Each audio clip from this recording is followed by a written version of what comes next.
અંકલેશ્વર જીઆઈડીસીના રહેણાંક વિસ્તારોમાં રસ્તે રખડતા ઢોરના વધતા ત્રાસને પગલે નોટિફાઈડ એરિયામાં ઓથોરિટી હરકતમાં આવી છે. તાજેતરમાં આખલાઓ બાખડતા વાહનોને અડફેટમાં લેવાના બનાવો સામે આવતા તંત્રે રસ્તે રખડતા ઢોરને પકડવાની વિશેષ ઝુંબેશ શરૂ કરી છે.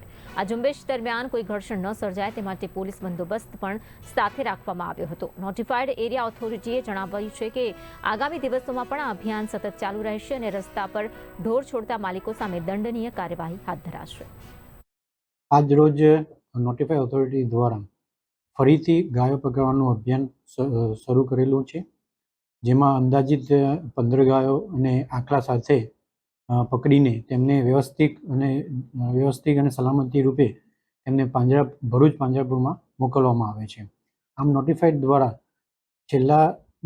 છેલ્લા મહિનાથી સમયાંતરે ગાયો પકડવાનું ડ્રાઈવ શરૂ છે, જેથી નોટિફાઈડ વિસ્તારમાં રહેતા પબ્લિકને અને રાહદારીઓને કોઈપણ જાતનું નુકસાન ન થાય તેની તકેદારીના ભાગરૂપે નોટિફાઈડ વિસ્તાર દ્વારા સમયાંતરે આ ડ્રાઈવ કરવામાં આવે છે અને તે હજુ બી કરવામાં આવશે જ્યાં સુધી તેનો સારી રીતે નિકાલ અને ન થાય ત્યાં સુધી.